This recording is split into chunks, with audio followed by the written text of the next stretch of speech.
Good morning, ladies and gentlemen. Welcome to the technology panel. This is the first of 5 that we have in store for you. I'm joined with my esteemed panelists who come from a selection of the technology industry for the financial services. We'll start off with an introduction and we'll go straight into the knowledge part. Simon, do you want to start off? Okay. And I am Adil, Siddiqui, if you haven't known already. You're probably bored of my face doing these panels all the time. I'm the institutional editor at Forex Magnets. We're a news publication and event management organization for financial services. Over to you, Simon. Good morning. My name is Simon Cox. I am the CEO of Aerial Communications. We are a front-to-back liquidity neutral platform provider. We've been around since 1995, so we've seen a lot of change over that time. And for us, the technology really is at an interesting crossing point in terms of mobile, social, cloud, big data. So I think there's never been a better time to really look at exploring, and hopefully the panel will do that for you, but look at exploring how technology can and will advance the FX industry. Thank you. Tom. Hello there. My name is Tom Higgins and I'm CEO of Goldeye. And when I started the company about 5 years ago, we said that our mission was to be world leaders in trading systems integration. And we've achieved that now. We started with a bit of technology, which was our back office integration. And then we moved on to something which was called a bridge into MetaTrader. And I had to tell Adil off earlier, actually, because he told me that I was a bridge company. And I had to correct him and say, we're not actually, we're an integrator. So we connect trading systems to liquidity providers, ECNs, exchanges, back offices, risk management. And looking at this panel, apart from one company, we've integrated with everybody on the panel here, which is good, so I'm pleased about that. And we've seen an increasing demand for our services business this year, where we think our services, which go from running people's trading systems, from looking after just the basics of them all the way through to looking after absolutely everything. There's going to be huge growth for next year as well in that area because the systems are complicated and difficult to manage. And not to forget Tom's shirt. So if you ever miss him, you'll find him with his extravagant shirts. Andrew, over to you. Thanks, Adil, and thank you again to Forex Magnates and the guys at Conversion Pros for putting together the expo. I think I speak for everybody. We all appreciate what you guys do to put together these events. My name is André Ralich. I am the CEO and co-founder of 10 Financial. Similar to Goldeye, 10 entered the FX space about 5 years ago as a bridge provider to the MetaTrader platform.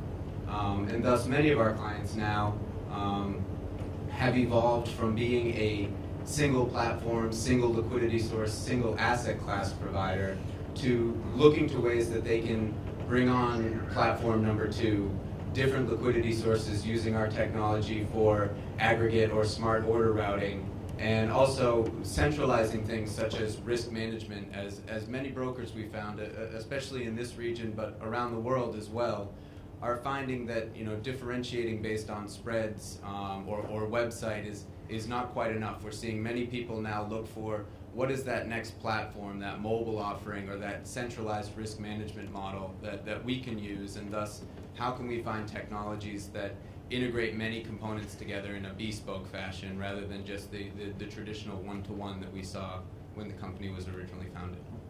And I'll also add that Andrew is an expert on our experts panel. It's a division on our news site which covers certain topics and people give their insight onto that. Harpal, over to you. I'm Harpal Sandhu from Integral. So Integral has built and runs what we believe now to be the largest FX OTC trading network that exists. So it started off as a connectivity network. It's now a trading network. It integrates upwards of 200 what we consider now bespoke exchanges that are essentially brokers' unique offerings that they offer for their customers.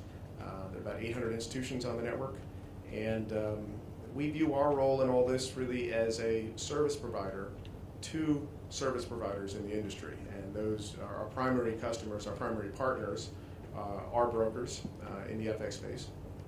So the services we offer them are essentially the entire stack of what they need to run their business. Everything from hosting their front ends, whether it be third-party front ends like NT4 to proprietary front ends, to the connectivity of those front ends to the market itself for execution. So a bridge, aggregation service, execution services, and so on.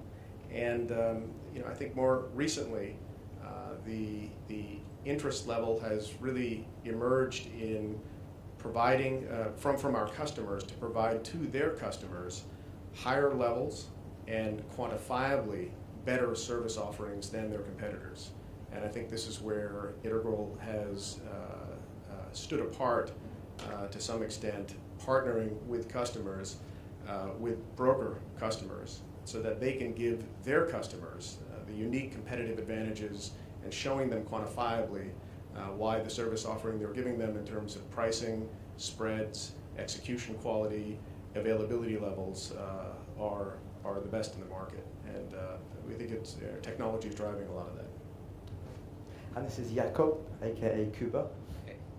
My name is Jakub Zablocki. I'm CEO of Open Hub, the platform provider. So everybody's saying about his history, so maybe let me start how we started. So we started with the concept of open trading platform with open APIs, where everybody can build something on it. But what we see from the demand of the mid and small brokers, which are our majority of our clients, is that they're looking now for the complete solution, A to Z solution, from the where you can have everything integrated, like binaries, like social trading, like web platforms, mobiles, risk management, MAM tools, and this kind of stuff. So what we're doing at the moment, we really try to make our solution complete, but still we want to be open, and this is our major focus now, and we believe this is the direction. Michel. Hello, Michel André, CTO of Saxo Bank. So I'm kind of the only one out here because we are more a wholesale FX broker bank. Started about 20 years ago. We celebrate our 20th anniversary, not as a bank but as a company, last fall. Starting out in the FX retail space, but grown into a multi-asset trading platform, white labeling, also pushing into the institutional space. A lot of our focus is around also execution quality, credit intermediation, and value-add services. Not just we're founded and based on technology. I would say it's a core part of our DNA, our operating model. But also adding other services around that in the trade life cycle, and also catching on to the larger trends that Google pick onto, like providing big data analytics with our history and knowledge around this industry. And we are also operating directly and indirectly regulated in a multitude of geographies, which obviously has its challenges both from a technology and business point. Perfect. Just to let you know, we have a Twitter hashtag just for this panel. It's iFX EXPO Tech Panel. So feel free to comment or tweet or put some questions, and the panelists will address these probably after the show, and we can also write an article about it. So I'm going to come on to a general statement. With the person with the most white hair, Michel, you're the first one. How has technology sort of evolved over the last decade? I'm coming to others, so be careful. How has it evolved over the last decade in terms of sort of e-trading is common now? But how would you say, what's been your experience of implementing new technologies? It's becoming increasingly easier, so it's not all about technology anymore, but to some extent it's all about technology, and to some extent it's becoming commoditized, but you need to have some value add and something around your core technology, and you need to be picky when you choose technology so you can grow and expand your business. I mean, both scale it to different geographies, different products, different client segments, and kind of retain a sane technology platform. And I think now we are at the verge. We have the capabilities there to be able to do that. And how responsive is your division there that you handle to any changes, any new languages, new programming? We are fairly compared to, we're fairly front runners in this space, maybe a bit slower than a new starter because of that we are still a regulated institution and so forth, which means that we need to be a bit more cautious around some of the things. But compared to tier 1 banks, I think we move fairly quickly in this space and navigating. Perfect. Tom, what's your outlook on this? Well, first of all, I'm glad I'm not the only person with white hair here. I think the change that we've seen since I started the company with technology is integration and there's a good word, co-opetition, which I thought of this morning, which is cooperation and competition. So, you know, Andrew and I are in competition, but we're also in cooperation. We work together. We're integrating at the moment for a particular client, is that like Apple and Samsung? So some lawsuits on the way. We tend not to have sue each other. Yeah, that's right. So a lot more integration, and my sort of vision and the way I see it happening is that all roads will lead to Goldline in the middle as an integrator. So if you want to use Andrew's aggregation platform and you want to use Simon's risk management on mobile, you come to Goldline because it comes through us. So there are technology providers like us who are integrating more and more and more. So a broker doesn't need to do anything themselves anymore. We're seeing well-funded brokers starting up now. So the startup where they have no money and they have nothing doesn't really exist. Well, we don't see it anymore. What we see is people who've done it before, have realized that their companies are, maybe they're a bit large, they're not doing it so well anymore, so they've left with lots of ideas, they've got some backing, they've got funding, and they do a bit of research in the market, they go to the right technology providers who put together the whole offering through partnerships and through their own technology, and then manage that whole relationship. But at the same time, with the advancements in technology, like Andrew, you offer a dumbed down version. So if there's a brokerage, a light version of, you can get a platform. You don't have to get the full server. You can isolate that. So how has technology aided some brokers without the funding that Tom was mentioning? I like light version better than dumbed down for sure. I think Tom hit the nail on the head. I think if you had asked either of us 5 years ago when we were going to integrate to each other, we would say, I don't know. And recently what we've seen is that technology companies, either existing that have been around for a while, new ones that are coming up, are creating a lot of very fantastic opportunities for brokers to differentiate to clients. And this is fantastic. Different platforms, mobile platforms, risk management, new things like binary, asset classes like CFDs. And this has almost led to what I'd categorize as a technology sprawl. You can walk into a lot of brokers and say, well, what's your current position? And they'd say, well, on which platform? Who's your best liquidity relationship? Well, that depends on what asset class you're talking about. And very similar to what Tom's doing, I think you're finding that a lot of the providers who succeeded originally in these bridging cases or some of the more complex integration environments are now finding themselves as a glue for many of these systems together. So if we use the term light, not as in light as in lacking flair or lacking functionality or dumbed down, but light in that you need that central point for your brokerage so you can look at your risk in one place across all of your different platforms. You can integrate to a back office system that will take in trades from all of these different venues that you're accepting them, and that can be flexible to manage trades, not only FX, but also CFDs and other asset classes that are becoming more prevalent. So this is where we see ourselves kind of positioning as a center point, very similar to Tom. And I think if you look us both as nodes, Harpal used the word network to describe what Integral has built their system out to very successfully over the last decade or so. It's a network that's happening here, and it's a cooperative network where these nodes are hooking into each other as brokers learn to cooperate between themselves and technology. Michel, you wanted to add something? With regards to, I had some comments with regards to integratability. I would say we are trying to push very hard to opening up our platform for more kinds of open APIs, different kinds of APIs, so you can deeply integrate that into your platform through these guys, which I know we work with in different ways, shapes, or form. All the way from being able to put your white label our platform to building essentially your own bespoke distribution and owning the client experience, but having us as the account holder, technology provider when it comes to the full trade life cycle. So it's very much becoming a integration game, and technology and standardization actually it has brought us there.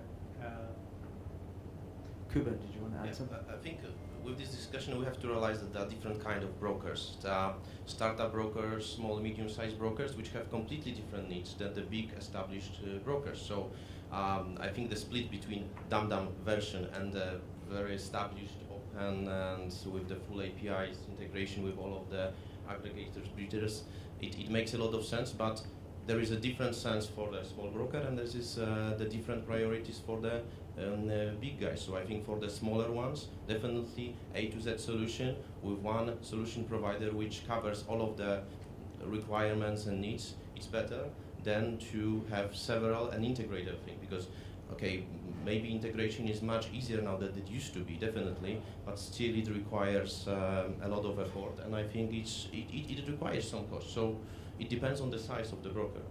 Yeah. So some comments from you, Harpal, on the sort of journey. Yeah, I take the. So I'll comment on two things. First, on the integration side, I would caution people to think about sort of a nirvana state of integrated disparate systems as a nice place to be. It's actually quite difficult to maintain a highly fragmented set of technologies in an integrated way on an ongoing basis. We found that customers have had significant issues in service levels and in maintaining a consistent customer service when they're working with a half a dozen or a dozen different technology providers, and it isn't always clear when that's delivering a unified service offering to the customer, where and when there's a problem with an individual component. There's a lot of finger pointing going on. The analogy that we like to use in trying to understand sort of how one delivers the best possible service level to the customer really is the difference between what Apple's position has been on the iPhone of using lots of unique technologies but integrating them from a single vendor in a single user experience, including the App Store through iTunes and a lot of the user experience, or what's now called the UX, is curated by Apple and maintained. Whereas on a number of the other platforms where things are highly fragmented, although technically you can achieve the same things, there is still an email system in there, there's still phone calling, there's still various other things. It's just not as smooth of an experience, and I think the market is now starting to show that differential. So, but having said all that, the reason it hasn't come yet to this space is that it's very difficult and it takes a significant investment for any one firm to give a unified service offering, and it takes a long time. So in the meantime, individual firms will emerge where they have sort of a niche product in a particular area, and the only way they can survive is to integrate with firms above and below them and that interoperate in different ways. I mean, it's the only way to exist. But in fact, from the user's perspective, the end user customer, and from the broker's perspective, if they can get an integrated stack throughout the entire user experience that is maintained by a limited number of vendors, they actually have a much higher quality offering. And Simon, I know your firm has recently sort of cooperated with a number of vendors. Yeah. What kind of challenges are you facing with that? And sort of, you've got an outfit with yours with a number of developers, with shops running with a single individual. So what kind of pressures are you facing with that? Yeah, I mean, literally only 5 years ago, a broker would pick a platform, generally tended to be MT4, but obviously there are others, and away you'd go, and you just hope you pick the right one. It was fairly clear fairly early on that there are some requirements around MT4 in terms of risk management, CRM, and lots of other areas, and it's not a one size fits all anymore. Now there is far more opportunity for brokers to differentiate themselves through technology than there ever has been. And we recognised fairly early on that although we've got a wide scope of experience and expertise, certain aspects we're just not going to do. That there is a real need. Why would you go and develop a CRM system when there's already somebody out there doing exactly that that you can work with and integrate closely to? And I think the availability now of platforms that have well-published, well-supported APIs, so you can do tight integrations, whether it's with MT4 or with a CRM system, really does allow you to, it gives a huge amount of flexibility to a broker, but it is almost, Andrew used the term sprawl, and it's also a challenge for the brokers, for you guys, to understand and try and select the right solution. Because now there's so many out there. Before it was just a case of which provider do I pick, and away you go. There wasn't really any opportunity for integration. Now everything is open. There is huge opportunity, and we all work together. It's a really interesting time. I think the opportunity there for us to really develop new offerings to solve real problems that brokers have got, I think is a really interesting thing for us to do. Can I just challenge Harpal a little bit on this one? I think when a broker buys from multiple vendors, they do have a problem if they don't have somebody centrally managing all of that, because they don't know where to go to. If something goes wrong, who do they call? And you do get this, it's my fault, it's my fault, it's not my fault, it's not my fault. So I think that's why we've seen such an increase in our managed service offering, where we will take the responsibility of hunting down that problem, be it our problem, be it someone else's problem, or be it the broker's problem, wherever it is, it doesn't matter, and solve that. And that means the broker does have the one place that they can go to. They have an enormous variety of technology they can then buy from because of all the partners that people like us integrate with. And the innovation that's added because of all the different developers in all the different companies is enormous. And I think the benefit of that is much more than the downside of having multiple vendors that are working together. Any response to that, Harpal? Well, I think the market in other technology industries is showing that the opposite is actually taking place. I mean, you look at the big systems integration firms, EDS, IBM Global Services, Hewlett-Packard's, the views they took on how to solve customers' problems versus the integrated companies' views that they've taken on how to solve customers' problems, and clearly the latter is winning. I think even in this case,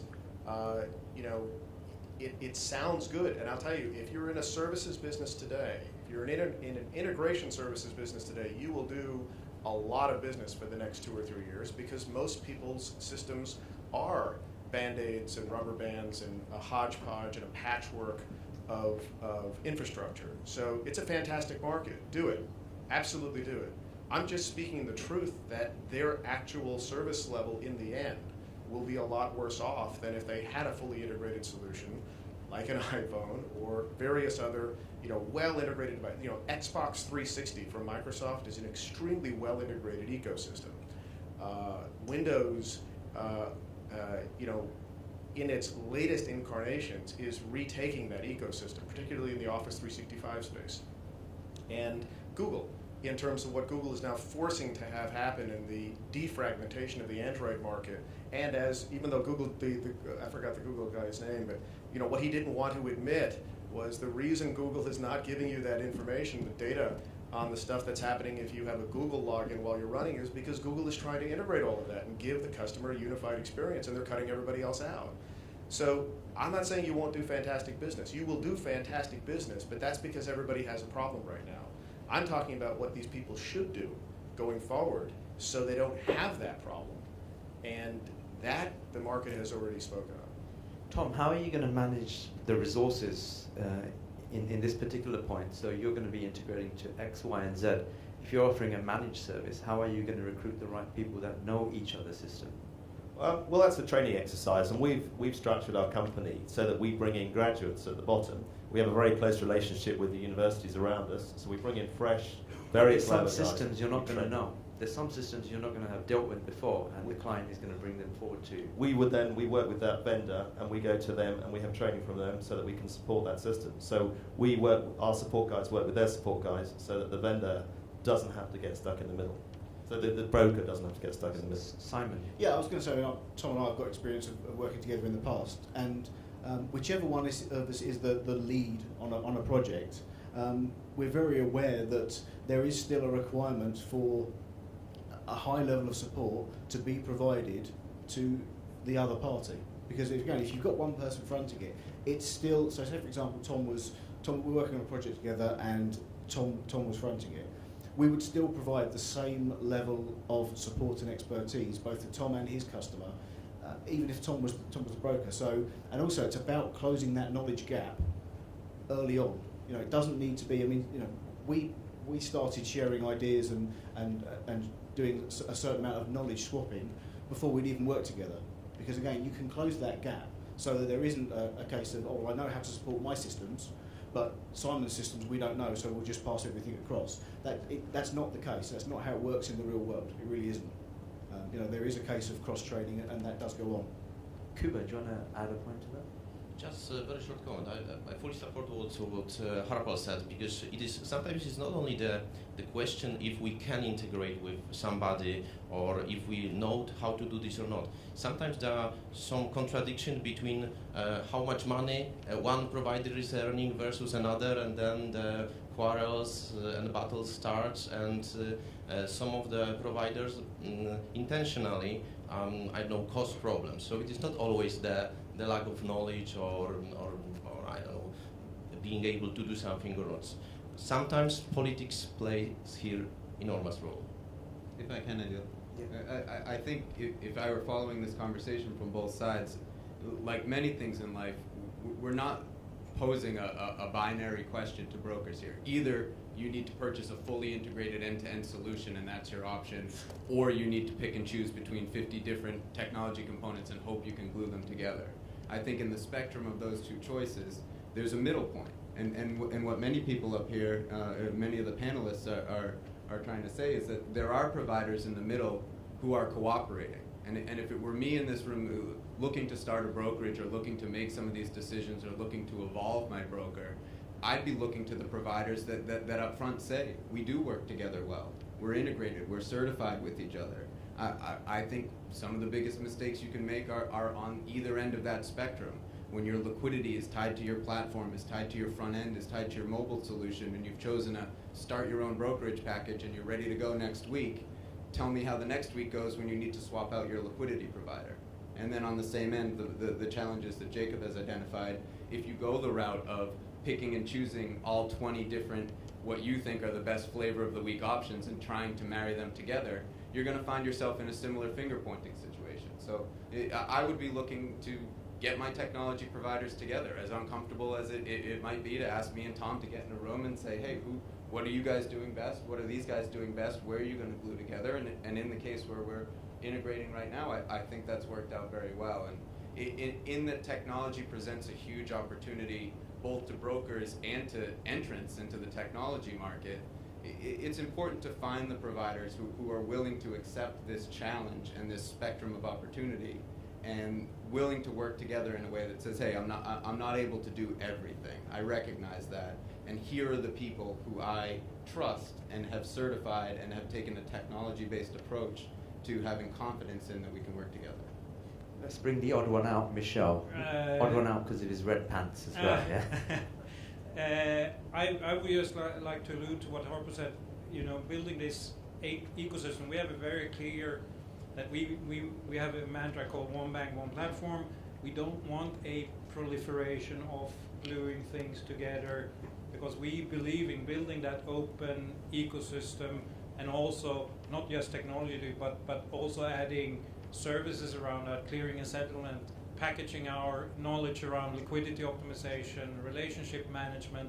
It's not just, gluing. But that was the point. I asked you how responsive you are, because there's a lot of changes and new initiatives coming in. If you're going to wait and wait till you have the right person in board, or if you or your team approves a change, that affects the end user, and that's where some of the other firms can sort of tack their way in. Yeah, we have quite a significant technology organization. For a bank, I think 40% of our employees are almost technologists in one way, shape, or form, and it's a core part of our DNA. Well versed on MS Office. I'm joking. So I'm building that ecosystem front to back. I want to call us more business as a service provider, not a technology provider or a cloud provider, but a full package business as a service where technology is one component and there is a lot of other components in that, in the way you access the markets and so forth, and the trade life cycle and risk management. Thank you. Tom, what was that word? Something? Co-opetition. Co-opetition. All right. So if you're going to be working, I remember speaking to Simon and we were going to talk about his team, and he said, I'd rather not share some details because you've got some genius whiz kids there, and probably Harpal has as well. Now, if Tom, you're going to be integrating or collaborating with Andrew, your competitor, how are you going to create a Chinese wall where you can isolate your own unique selling points or your own IP? Yeah, that's interesting, actually. Obviously, there's a certain amount where we do compete with each other, where we have overlapping products. And the way I will do that, is you haven't prepped me on this one, it was just by being professional about it. And if we have knowledge about something in Andrew's system that we could take advantage of in our strategic plan, we won't, because that wouldn't be professional. We wouldn't then be able to work together. If we get a call from a client saying, I want to use you and I want to use Andrew, we did from a client, and I called Andrew and said, okay, let's talk about this. Can we do this? Is it going to make sense for us to do it? And we chatted about it and we agreed that it did make sense. So I think it's just about being professional and using the information correctly. It's having confidence in what you do well and focus, and I think the word focus is something that you'll find a lot of providers lack, that enter the space and see this broad range of opportunity and want to be able to do everything. And we all have whiz programmers, but development resources are extremely finite, and understanding what you do best, where you can complement a system. And Jakub mentioned, we all operate on different margins. Generally speaking, I think that the industry and technology has accepted that we all get paid on volume. And so if I were to decide, I want to keep Tom out of this situation, I'm going to try to have my guys divert our focus from our aggregation engine and start to build a back office implementation. Well, I'm hurting myself by spreading my focus across multiple things and not concentrating on what we do best. And at the end of the day, that's going to be a disservice to the broker, who, if they're unstable or lack service quality, isn't going to be able to do as much volume, and I don't make as much money. So I think we all benefit from the fact that when we find complementary ways to work together, we can grow the brokerage and grow all our revenues in parallel. Is this a threat for anybody else, Harpal or Jakub? So when we do integrate with somebody, we do not need any Chinese walls, because it doesn't matter how our solution, how Open Hub will be integrated with aggregation bridges, whatever. We charge our clients exactly the same, so we're getting exactly the same money. So we have absolutely nothing to hide, and this is only decision of the client if he will be using our native elements of our platform, or they will go for something else. And I think this is the healthiest way of doing things, because there is not any kind of competition between the partners. I think the answer is quite simple. You do what the customer wants. That's it. We actually think very little about, that long answer, that, my core competency, somebody else's core competency, this and that. It's a customer. We're servicing the customer. The customer has a requirement. We do what the customer wants. That's it. How do you retain your key technology staff, Simon? When the banks are hiring or rehiring, is this an issue for you or any of the panelists?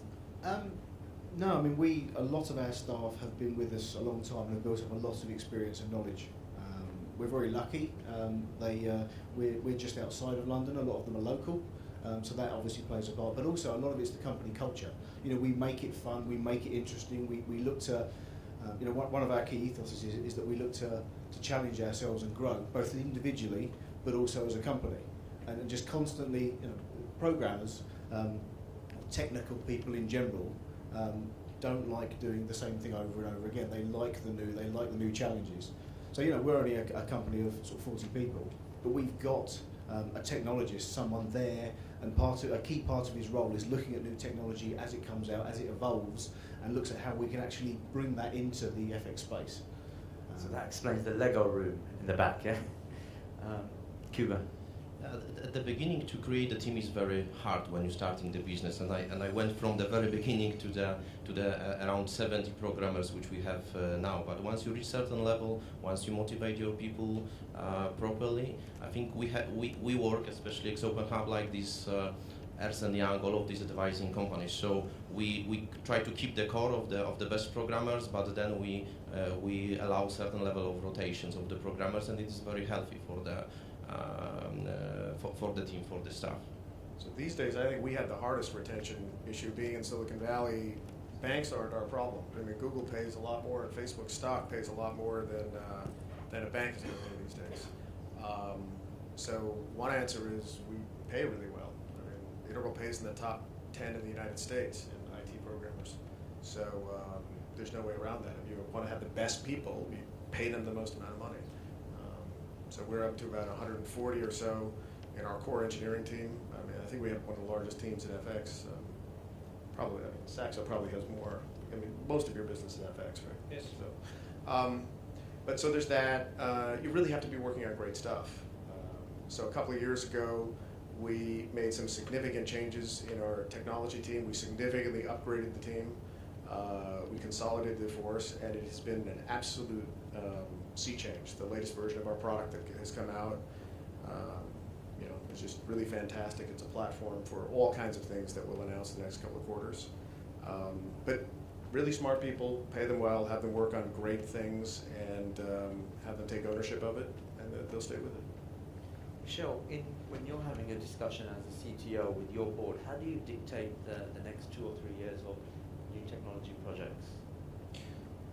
It's basically based on some large external drivers like standardization, like I use trade anytime, anywhere, in any space, on any device, basically. Big data, latency. I've put some large external drivers and then try to put investments against those larger external drivers and say we should move into invest heavily in HTML or big data or reducing our latency by distributing the system and so forth. So it's based on mega trends, I would say, where we try to move from a technology standpoint, as and openness obviously is also one of my key mantras of where I would like to take us as a provider, technology provider, and a bank. Kuba? So our approach is different. 1 year and a half we adopted Agile way of managing our company, and we simply release the new version of the platform every month. So we want to be up to the market. So if something is changing, so we can, if we make mistake, we can correct it quite easily. So we do not do the planning for 1, 2, 3 years. Of course, we take some strategic decisions where to go, HTML5, I don't know, MAM tools and so on. But we try to not to plan in the longer time than, I don't know, maximum 3 months time, because the market is so flexible, so you have to be agile, and Agile works perfect for us. The quality of the product is much better because we have the Scrum teams now, and they deciding, and the product owners where to go. Of course, consulting with our clients and also with retail clients. So I think this is the best way, and yeah, this is what we do. Yeah, we did that same. Just a quick point. The Agile programming. Can you just give a sentence on Agile? It's okay, so project. Agile is a development process that is highly iterative, and the most important part of the process is that the decisions about what you spend your time doing on a bi-weekly or even weekly basis is defined by a group of individuals who are the stakeholders for a product. And those individuals likely don't come from the engineering team. So they come from product managers, product marketing experts, salespeople who are directly involved in the process. That's one aspect of it. The second aspect of it is we do releases on a very frequent scale. So I guess if Jakub, if you're doing 4 weeks, you have 4-week release cycles? Yeah, we have 1 month release cycles because, of course, in Agile normally it is 2 weeks time or even a week, but in our space it should be. So we have 6-week release cycles. So every 6 weeks we refresh the entire platform globally. So thousands and thousands of desktops, thousands of servers every 6 weeks, like clockwork. And we are able to course correct at least every 6 weeks and probably every 2 weeks. We prioritize what we call our backlog, and our backlog is all the items that we're working on. So that has significantly changed things. It does require you to have people who have a great deal of self-confidence in themselves, because all the work they are doing is exposed to everyone else on the teams in real time, all the time. And so there's a lot of peer analysis that is going on that's quite difficult, I think, for sort of weak personalities in engineering. Definitely, you have to adopt this culture in your company, because without proper training, without proper coaches, you cannot change your company. I don't know, reading the book or from one day to another we will become agile. It is not like this. It took us half a year to change the mindset of our people. So is that right from the top? Something you've done as well? Yeah, but this is what you said. I'm not a programmer. You are, but I'm not. But even I'm not. I could be for 2 years ultimate product owner of the whole X-Open Hub team. But this is how it works. Without getting into the details, it can only happen if it comes from the top. Yeah. And if you have any people in your organization who can't handle it, you really have to remove them. But it's that simple. Is there anything else you chaps are using, like Prince too, or I'm just throwing names out? No, I'm sorry. I previous to being CEO, I was CEO of the company, and so 5 years ago we brought in Agile. And again, as Jakub says, it's a hell of a challenge to actually switch from a traditional waterfall development process to signing off the business requirements, doing the specs, then going to development, then testing. It's such a long period that it just doesn't suit the industry. And Agile really works well for us. I think we've gone through this learning experience where we've applied rigidly what few Agile rules there are, and we look to adopt our own view. So if you came into our company and said, okay, well, let's look at your development process, let's see how you're doing it. I don't think anybody would say, oh, that's Scrum or that's XP or whatever Agile methodology you're using, because we've looked across all of them and taken the best bits. But again, it does require confident staff who know what they're doing basically and are prepared to have their code quality checked and reviewed by their peers on an almost daily basis, because that's how it works. And yes, so that's what we do. So all of the traditional project management techniques have all gone out of the window, I would imagine, for the majority of the people on this panel and for the majority of software development teams, if I'm honest.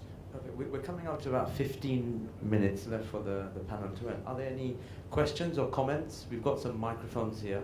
I can see an array of hands. We've got a lady with the pink top here. If you could state your name and company, if you wish. Hello, Anastasia Radio Forex. Can you give any examples of motivation program that really works, which you have at your company? Yeah, can I address that, because I was going to talk about it anyway, so thank you very much. We're Is big it on money the key motivator? no, absolutely not. Money's way down the list in motivators. Maybe it is in Silicon Valley, but in Guildford, where we are, money is not the top motivator. A good lifestyle and A lot of them have happy moved to family. Silicon Valley now.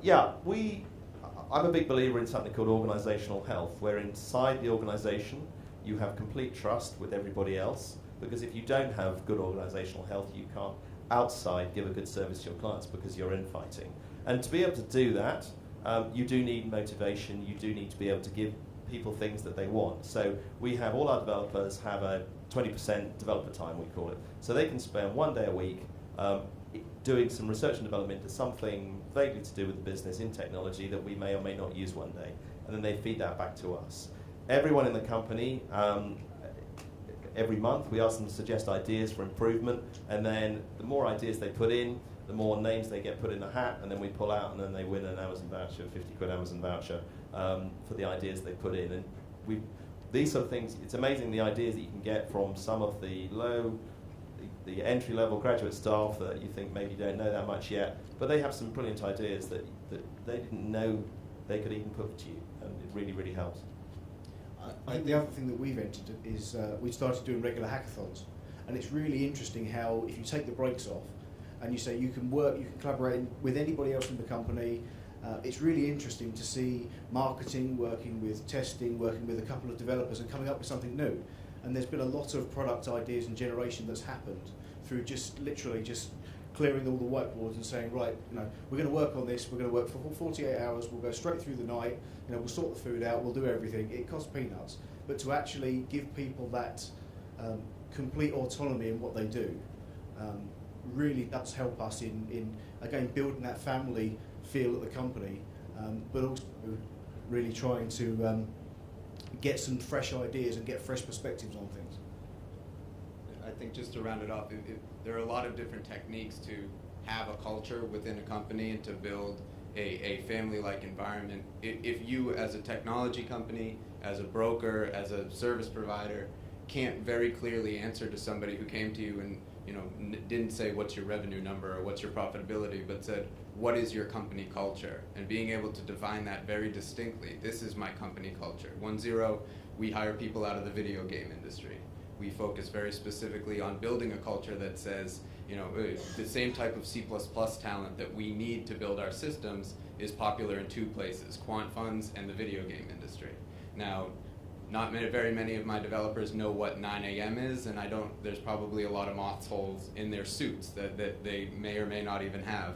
Flexible work environments and catering to the type of people you want to bring in and being able to define to an investor, a partner, or a new hire, this is our company culture, and making sure that they fit in with it, be it family style, be it Agile, all of these different methodologies. It's important to clearly define it, I think.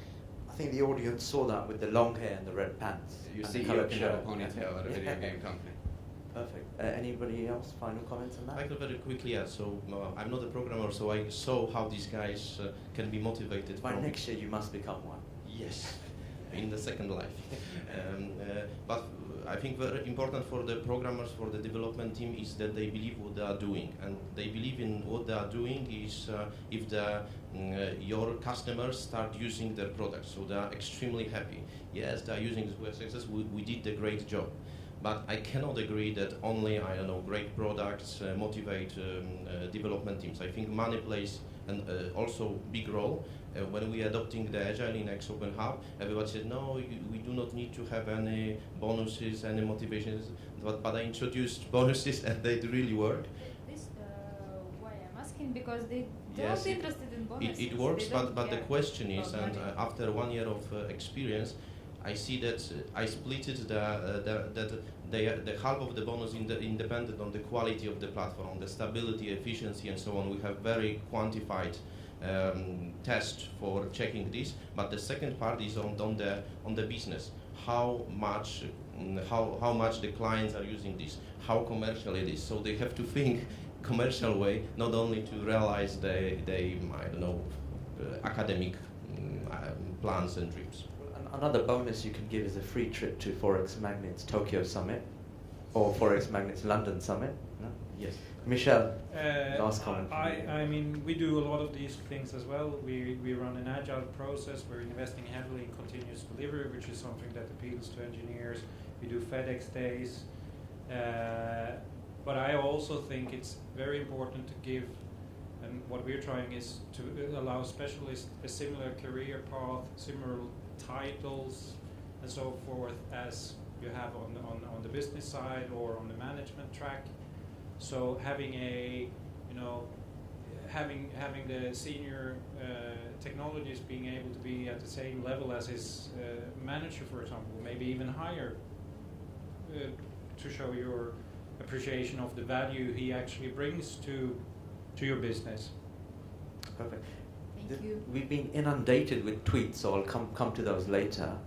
Any more questions? Any final comments from the audience that's been sitting very responsive? Yeah. Chap here, I forgot your name. Oh no. I'm Victor from Forex Oh, Magnates. it's you. My question is about maybe towards Harpal. You mentioned that the guys have a couple of years of good business ahead, and then all better integrated brokers or technology providers are going to have all they need. So I'm a bit stricken that it's only 2 years, because once and every while and again somebody invents something new and it just goes on. And I do have an Apple device. I know what you're talking about. It's an integration is essential for a technology company. But we have seen, for example, that institutional FX with the banks has been suffering. I mean, nowadays retail traders are getting sometimes much better platforms and conditions from than institutional investors at banks. Yeah. So before I answer your core question, the answer to the latter question is that the bank's profit center is not their technologists. Okay. So Saxo's issue that you're dealing with, I think, quite well, the fact that you had to create a parallel career path for technologists to be with bankers, this is a fundamental issue that these companies will always have. Technology companies, technology is our profit center. I'm a technologist. So it's not like I have to make something up for these technologists to make them feel good about what they're doing. This is what we do. So it's unfair to compare sort of what's happening in the banks with what's happening inside technology companies. So what will actually happen, or what we've seen in other industries happen, is that what starts off as technology bundled with a principle-based service offering over time becomes unbundled. And the principals in the market make their offerings, but they don't actually bundle it with technology anymore. The technology comes from technology providers. Same thing happened in retail banking with check processing and Visa credit card processing and so on. The banks used to do this monolithically. So I don't know if you go, a very simple story. Visa was not actually called Visa, it was called Bank AmeriCard, because it was built by Bank of America in San Francisco, in San Mateo, 15 miles from our office. That was a product from a bank, so it was a principal who had come up with their own product. Over time, that product got spun out, they changed its name to Visa, they eventually sold ownership to the other banks, and now it's sold off completely, and now it's a pure technology company. And if you look at banks today, they all issue Visa cards with their label on it, but they're not actually a credit card company, they're just an issuer. So in the same way, banks today that are in the institutional and foreign exchange business, brokers to some extent that are in the foreign exchange business, who had built monolithic systems like that, where the equivalent of the Bank AmeriCard, will in the future use horizontal platform companies who offer this up as a service, and then these people put their name on it. Right? So that's, I mean, we have 200 plus institutions that do that today. And so we're the Visa, and it's their name that's on the actual card. It's their customer. It's all of that. So when I talk, so that's one issue. The second issue, I think the primary one you bring up is that, well, how can I say innovation's not going to happen? Innovation's absolutely going to happen, and it's going to continue to happen. But it will happen in ways where it extends the integrated service offerings that are out there. So, for example, on that device you have there, I suspect you spend a lot of your time in programs, in applications that are not written by Apple. Right? So that's the innovation. The innovation is happening in an area where the innovators can be very specific about what they're doing. But you really wouldn't want to choose amongst 5 different CPUs for that device and put in what you thought was appropriate and add memory or do this or do that. I mean, a lot of other things that more flexible devices do. And I think what designers are learning, user experience artists are learning, is that we just have to focus on the customer. Focus on making the customer's experience fantastic. And if you do that, you'll be successful. And what we've all learned now is to create a fantastic user experience, a delightful experience for the customer. You have to make it seamless and easy. And that's very difficult to do if you're integrating it together or stitching together 6, 7, 8 different technology pieces rather than a largely unified piece and just extending it in interesting ways with the innovation. So that's the main point. And again, I'm not saying either one is good or is right or wrong. These are just the trends as they've always happened in every other industry. And we're at a point in our curve in this industry where you've had a proliferation of individual niche products to solve problems because the ecosystem was fragmented. As this fragmentation sort of homogenizes through the creation of critical mass companies, and I believe Integral is one of those critical mass companies, they'll all start to get knitted together. And as they get knitted together, it'll be easier and easier for customers to just have a unified experience and not to be a system integrator themselves. Great. Thanks, Harpal. That was my colleague Victor. We've got a large delegation of Forex Magnet team members here. We've got a booth as well, so feel free to join us. The hashtag was iFX EXPO Tech Panel. You can see a lot of people tweeting away. Not. It's just me. The last comments, I've written eBay and Amazon down, so in the last comments about the future, do you want to mention those as well, if you don't mind? Maybe this is where we're heading in our industry. Simon, your closing comments. Yeah, I think, well, clearly both eBay and Amazon allow for integration. You know, they are a core platform, but they have integration.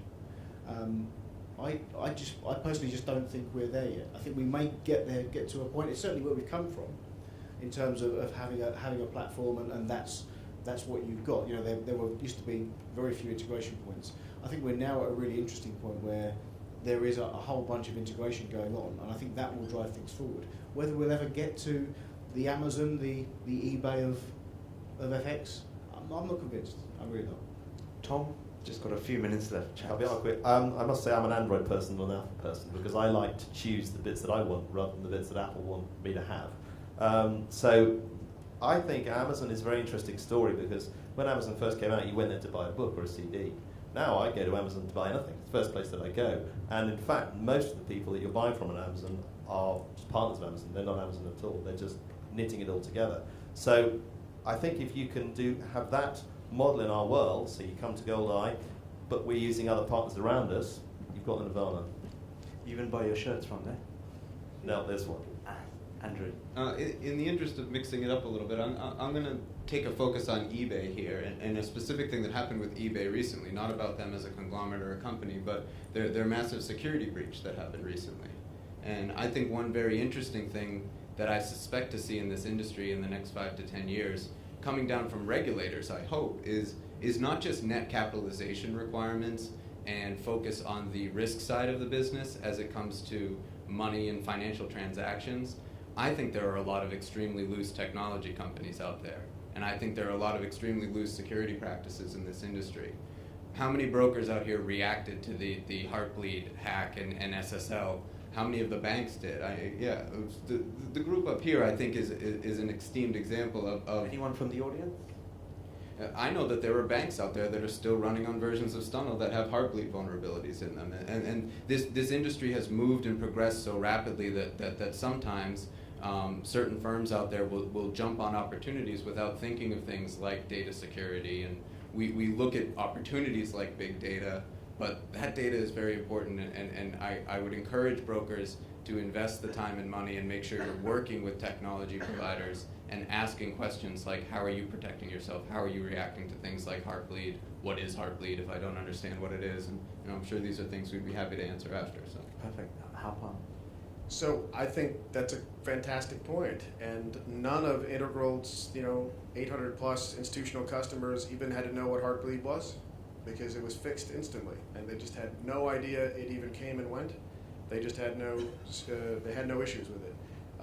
And had they been all system integrators themselves, they would have had to know that, and they would have had to know that about every single product that they're working on and interconnections between their products. I have to apologize. I didn't understand the question. Amazon or eBay? No, I wanted to bring them forward earlier in the discussion about where are we heading and which industries do we look at. Right. The trick was you have to use them in your answer. Yeah. Otherwise, you don't get the lunch voucher. Yeah. So clearly, Amazon is a fantastic platform company.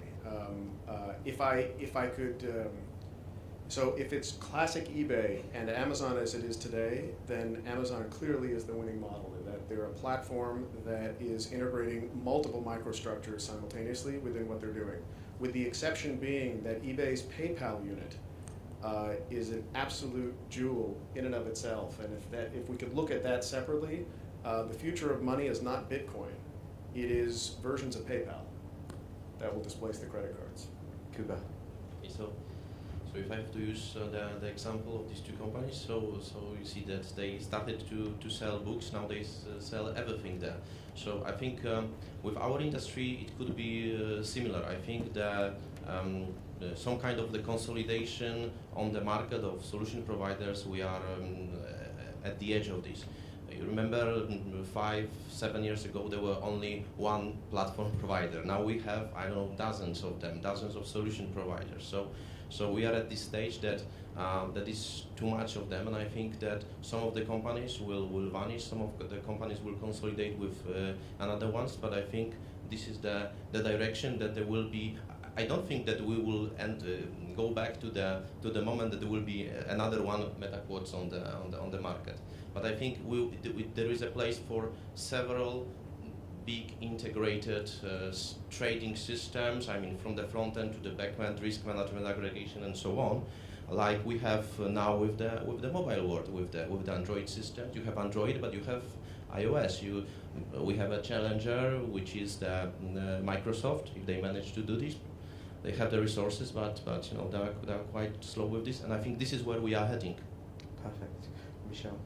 I'm not really sure that we should look at the Amazons and eBays maybe for our industry. I mean, we have for looking at FX industry, I think we should look at more mature asset classes like what happens in the futures industry with standardization and consolidation. FX is right now fairly consolidated, multilateral, but I think we will see a concentration, but maybe not large incumbents. Like it still will be an interconnected world in a sense, but but not as large incumbents and platforms as those guys.